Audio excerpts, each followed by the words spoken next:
Hi friends, welcome to our channel. నేను మీ Abhishek. Friends, ఈరోజు మన టాపిక్ వచ్చేసి ఏంటంటే బ్రేక్ అండ్ కంటిన్యూ స్టేట్మెంట్స్ గురించి మనం తెలుసుకోబోతున్నాము. సో షార్ప్లో మనకు బ్రేక్ స్టేట్మెంట్ అంటే ఏంటి, దాన్ని ఎలా యూజ్ చేస్తాము, ఎందుకు యూజ్ చేస్తాము, కంటిన్యూ స్టేట్మెంట్ అంటే ఏంటి, దాన్ని ఎలా యూజ్ చేస్తాము, ఎందుకు యూజ్ చేస్తాము. సో ఈరోజు మనం డీటెయిల్గా తెలుసుకోబోతున్నాం. సో మీరు కనుక ఆల్రెడీ స్విచ్ స్టేట్మెంట్ గురించి చూసినట్టయితే ఆ వీడియోలో నేను బ్రేక్ స్టేట్మెంట్ గురించి కూడా కొంచెం ఎక్స్ప్లెయిన్ చేశాను. ఓకేనా? సో ఈరోజు మనం వచ్చేసి దీని గురించి ఫస్ట్ డీటెయిల్గా తెలుసుకుందాం. ఓకే, సో బ్రేక్ స్టేట్మెంట్ అనేది ఎలా యూజ్ అవుతుంది, ఎందుకు యూజ్ అవుతుందంటే, మనం ఏదైనా ఒక లూప్ని లేదా ఏదైనా ఒక ఎగ్జిక్యూషన్ని మనం బ్రేక్ చేయాలి అనుకుంటే, ఇట్ మీన్స్ స్టాప్ చేయాలి అనుకుంటే, అలాంటి సిచ్యువేషన్స్లో మనము ఈ బ్రేక్ స్టేట్మెంట్ని అయితే యూజ్ చేయడం జరుగుతుంది. ఫర్ ఎగ్జాంపుల్, ఇప్పుడు మనకు వచ్చేసి ఒక ప్రోగ్రామ్ ఉంది. సో ఆ ప్రోగ్రామ్ ఏం చేస్తుందంటే, నార్మల్గా 1 నుండి 100 వరకు నెంబర్స్ని ప్రింట్ చేస్తుంది అనుకోండి.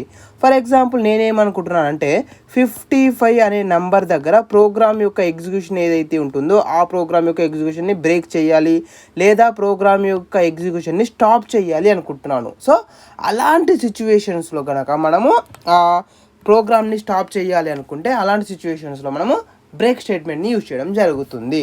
Okay, for example next one వచ్చేసి ఏంటి, మనకు కంటిన్యూ కదా. సో ఈ కంటిన్యూ అనేది ఏం చేస్తుంది అంటే బ్రేక్ లాగానే, బట్ ఇది వచ్చేసి ఏంటంటే కంప్లీట్ లూప్ని లేదా కంప్లీట్ ఎగ్జిక్యూషన్ని బ్రేక్ చేయకుండా ప్రజెంట్ లేదా కరెంట్ ఇటరేషన్ ఏదైతే ఉంటుందో ఆ ఇటరేషన్ని మాత్రమే స్టాప్ చేస్తుందన్నమాట. ఏంటి? Continue statement.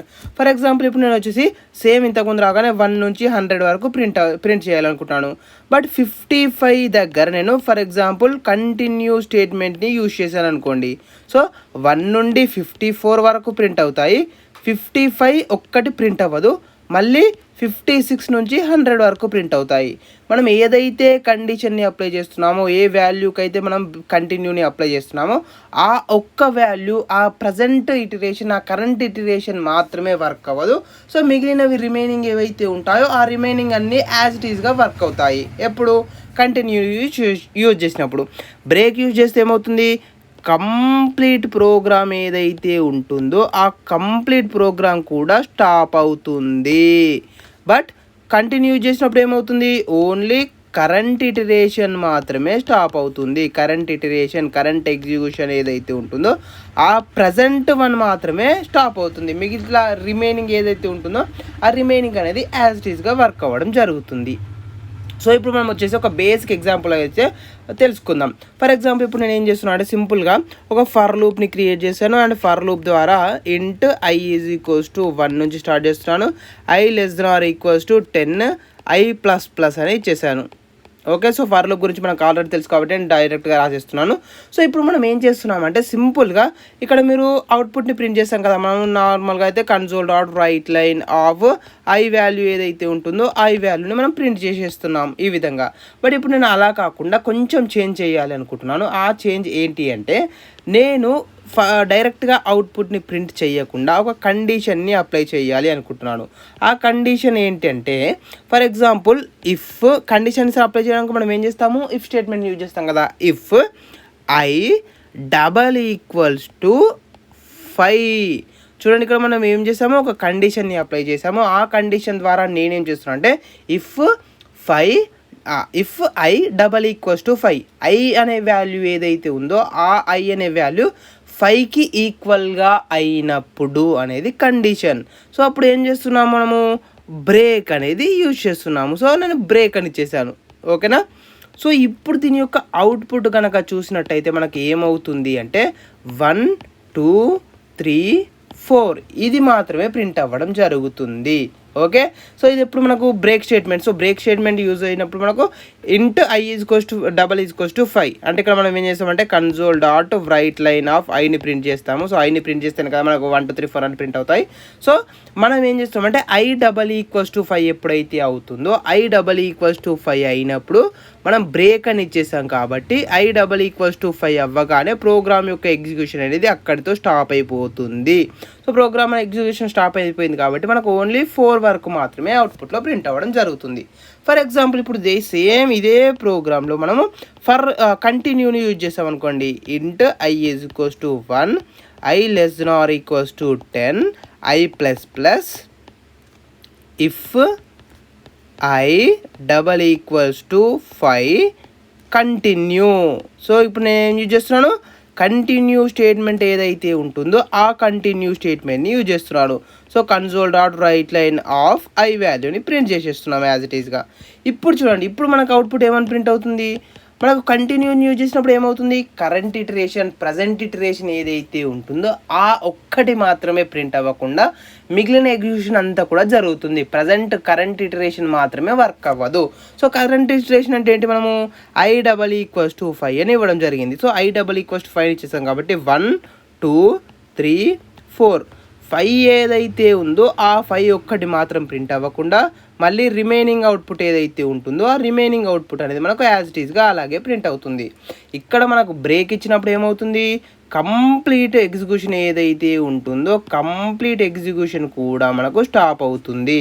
బట్ ఇక్కడ మనకు వచ్చేసి కరెంట్ ఎగ్జిక్యూషన్ ఏదైతే ఉంటుందో అదొక్కటి మాత్రమే స్టాప్ అవుతుంది. ఇది ఫ్రెండ్స్ మాకు వచ్చేసి కంప్లీట్గా బ్రేక్కి ప్లస్ కంటిన్యూకి మధ్య ఉన్న మెయిన్ డిఫరెన్స్. ఓకేనా. సో ఇది మనకు రియల్ టైంలో ఎలాంటి సిచ్యువేషన్స్లో యూజ్ అవుతుంది అనేది అయితే నాకు ఎగ్జాక్ట్గా ఐడియా లేదు.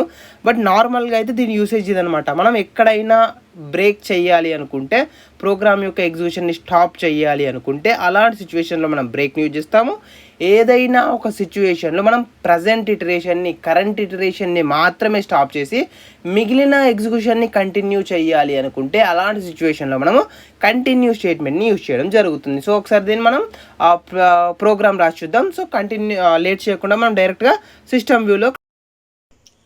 హాయ్ ఫ్రెండ్స్, ఇప్పుడు మనం లేట్ చేయకుండా ప్రోగ్రామ్ని చూసేద్దాం. సో ఇప్పుడు నేను ఏం చేస్తున్నాను అంటే, ఫస్ట్ ఆఫ్ ఆల్ వచ్చేసి ఫర్ లూప్ని క్రియేట్ చేస్తున్నాను.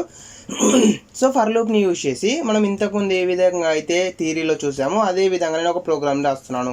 ఇంట్ i = 1, i <= 10, i++. Okay. So ఇప్పుడు మనం ఏం చేస్తున్నాము, నార్మల్గా అయితే అవుట్పుట్ని ప్రింట్ చేయాలి. ఫస్ట్ ఆఫ్ ఆల్ వచ్చేసి ఒకసారి నేను అవుట్పుట్ని ప్రింట్ చేస్తాను. సో అవుట్పుట్ని ప్రింట్ చేశాక మీకు అప్పుడు చూపిస్తాను. అప్పుడు మీకు ఇంకా ఈజీగా అర్థమవుతుంది మనం ఏం చేంజెస్ చేస్తున్నామో దాని ద్వారా మనకు అవుట్పుట్ అనేది ఎలా ప్రింట్ అవుతుంది ఏంటి అనేది. ఓకే. సో చూడండి, ఇక్కడ నేను console.writeLine యూజ్ చేసి ఫస్ట్ టైం వచ్చేసి నేను డైరెక్ట్గా i వాల్యూని ప్రింట్ చేసేస్తున్నాను. సో డైరెక్ట్గా i వాల్యూని ప్రింట్ చేసేస్తున్నాను కాబట్టి మనకు ఎలాంటి డిస్టర్బెన్స్ లేకుండా కంప్లీట్ అవుట్పుట్ ఏదైతే ఉంటుందో కంప్లీట్ అవుట్పుట్ అనేది ప్రింట్ అవుతుంది. అంటే 1 నుండి 10 వరకు మనకు కంప్లీట్ అవుట్పుట్ అనేది ప్రింట్ అవుతుంది. ఓకేనా ఫ్రెండ్స్. సో చూడండి, ఇక్కడ మనకు వచ్చేసి ఈ ప్రోగ్రామ్ అయితే ఎగ్జిక్యూట్ అవుతుంది. ఫస్ట్ టైం కాబట్టి మనకు కొంత టైం అయితే తీసుకుంటుంది. చూడండి, ఇక్కడ మనకు వచ్చేసి 1 నుండి 10 వరకు ఏవైతే ఉన్నాయో అవన్నీ నెంబర్స్ కూడా మనకు ప్రింట్ అవ్వడం జరిగింది. ఓకే. సో ఇప్పుడు మనం వచ్చేసి ఫస్ట్ బ్రేక్ స్టేట్మెంట్ని అప్లై చేద్దాం. సో బ్రేక్ స్టేట్మెంట్ని కాబట్టి నేను ఇక్కడ కండిషన్ అప్లై చేస్తున్నాను. సో కండిషన్ కోసం వచ్చేసి ఇఫ్ స్టేట్మెంట్ యూజ్ చేశాను. If i = 5. So if i = 5 అనేది తీసుకున్నాను. సో ఇఫ్ i = 5 తీసేసుకొని దీంట్లో నేను ఏం చేస్తున్నాను, సింపుల్గా బ్రేక్ అని ఇచ్చేస్తున్నాను. ఓకేనా ఫ్రెండ్స్. సో చూడండి, నేను ఏం చేశాను, సింపుల్గా బ్రేక్ అని మాత్రమే ఇవ్వడం జరిగింది. సో ఈ విధంగా మనము బ్రేక్ స్టేట్మెంట్ని కనుక యూజ్ చేసినట్టయితే ప్రోగ్రామ్ యొక్క ఎగ్జిక్యూషన్ అనేది స్టాప్ అయిపోతుంది. ఓకే. సో ఇప్పుడు మనం ఒకసారి ప్రోగ్రామ్ని ఎగ్జిక్యూట్ చేసి చూద్దాం. ఇప్పుడు మనకి ఏం ప్రింట్ అవ్వాలి, యాక్చువల్గా అయితే 1 నుండి 10 వరకు ప్రింట్ అవ్వాలి. బట్ మనకు 1 నుండి 4 వరకు మాత్రమే ప్రింట్ అయిపోయాయి. ఎందుకు అని చూసినట్టయితే మనకు 5th టైం వచ్చేసి 5 అనే వాల్యూ ఉంటుంది కదా. సో i వాల్యూ వచ్చేసి 5 ఉంటుంది అండ్ మనం ఇచ్చిన వాల్యూ కూడా 5. సో 5 = 5 కండిషన్ ట్రూ అయిపోయింది కాబట్టి అక్కడితో ప్రోగ్రామ్ యొక్క ఎగ్జిక్యూషన్ అనేది స్టాప్ అయిపోయింది. ఎందుకంటే మనం బ్రేక్ స్టేట్మెంట్ యూజ్ చేస్తాం. సో బ్రేక్ స్టేట్మెంట్ యూజ్ చేసినప్పుడు మనకు కండిషన్ ఎప్పుడైతే ట్రూ అవుతుందో అప్పుడు మనకు అక్కడితో ప్రోగ్రామ్ యొక్క ఎగ్జిక్యూషన్ అనేది కంప్లీట్గా స్టాప్ అయిపోతుంది. సో మనకి ఇప్పుడు ఫర్ లూప్ ఉంది కదా. సో ప్రోగ్రామ్ యొక్క ఎగ్జిక్యూషన్ అంటే కంప్లీట్గా కాదు. ఇక్కడ మనం ఎందులో రాసాము, ఈ బ్రేక్ స్టేట్మెంట్ని మనం ఎందులో రాసాము, ఫర్ లూప్లో రాసాము కదా.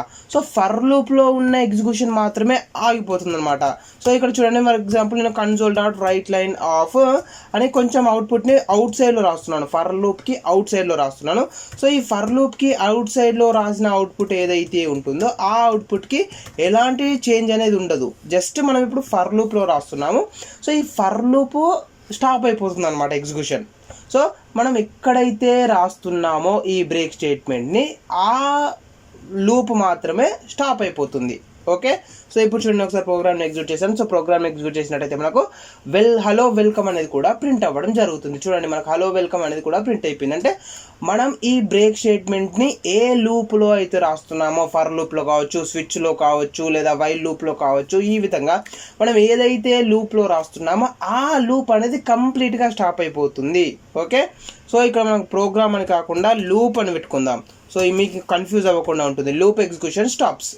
ఓకే, ఎప్పుడు బ్రేక్ స్టేట్మెంట్ని యూజ్ చేసినప్పుడు సేమ్ ఇక్కడ నేను ఏం చేస్తున్నాను చూడండి, బ్రేక్ అని రిమూవ్ చేసేసి సింపుల్గా కంటిన్యూ అని యూజ్ చేస్తున్నాను. జస్ట్ నేను ఏం చేంజ్ చేయలేదు, బ్రేక్ అని రిమూవ్ చేసేసి కంటిన్యూని పెట్టేశాను. సో ఇదేం చేస్తుంది, మనకు కరెంట్ ఎగ్జిక్యూషన్ని మాత్రమే, ప్రజెంట్ ఎగ్జిక్యూషన్ ఏదైతే ఉంటుందో, కరెంట్ ఇటరేషన్ ఏదైతే ఉంటుందో ఆ కరెంట్ ఇటరేషన్ని మాత్రమే ఎగ్జిక్యూట్ చెయ్యదు. సో ఇప్పుడు మనం ఒకసారి అవుట్పుట్ కనుక గమనించినట్టయితే 1 2 3 4 వరకు ప్రింట్ అవుతుంది. 5 ఒక్కటి ప్రింట్ అవ్వదు. సో 5 ప్రింట్ అవ్వకుండా మళ్ళీ 6 7 8 9 10 అనేది ప్రింట్ అవ్వడం జరుగుతుంది.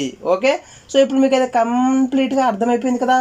బ్రేక్ని యూజ్ చేసినప్పుడు ఏమవుతుంది, ఆ కరెంటు లూప్ ఏదైతే ఉంటుందో ఆ కరెంటు లూపు అంటే వైల్ లూప్ కావచ్చు, ఫర్ లూప్ కావచ్చు, స్విచ్ కేస్ కావచ్చు, సో ఏదైనా ఆ ప్రజెంట్ మొత్తం క్లోజ్ అయిపోతుంది. దాంతో ఎగ్జిక్యూషన్ అనేది స్టాప్ అయిపోతుంది కంప్లీట్గా. బట్ మనకు కంటిన్యూ యూజ్ చేసినప్పుడు కరెంట్ ఇటరేషన్ ఏదైతే ఉంటుందో, ఆ కరెంట్ ఎగ్జిక్యూషన్ ఏదైతే ఉంటుందో, కరెంట్ ప్రజెంట్ మనం ఏదైతే ప్రింట్ చేయాలనుకుంటున్నామో ఆ ఒక్క స్టేట్మెంట్ తప్ప మిగిలిన అన్నీ కూడా ఆటోమేటిక్గా ప్రింట్ అవుతాయి. ఇది మనకు బ్రేక్కి ప్లస్ కంటిన్యూకి ఉన్న డిఫరెన్స్ అనమాట. సో నేను మీకు ఆల్రెడీ చెప్పాను, రియల్ టైంలో ఎలాంటి సిచ్యువేషన్లో యూజ్ అవుతుంది అనేది అయితే నాకు ఎగ్జాక్ట్ ఐడియా లేదు. బట్ దీన్ని అయితే మనం ఇందుకే యూజ్ చేస్తాం. సో బ్రేక్ ఇచ్చేసినప్పుడు మనం ఏదైనా ఒక లూప్ని మనం స్టాప్ చేయాలి అనుకుంటే కండిషన్ని బేస్ చేసుకొని మనం బ్రేక్ని యూజ్ చేస్తాం.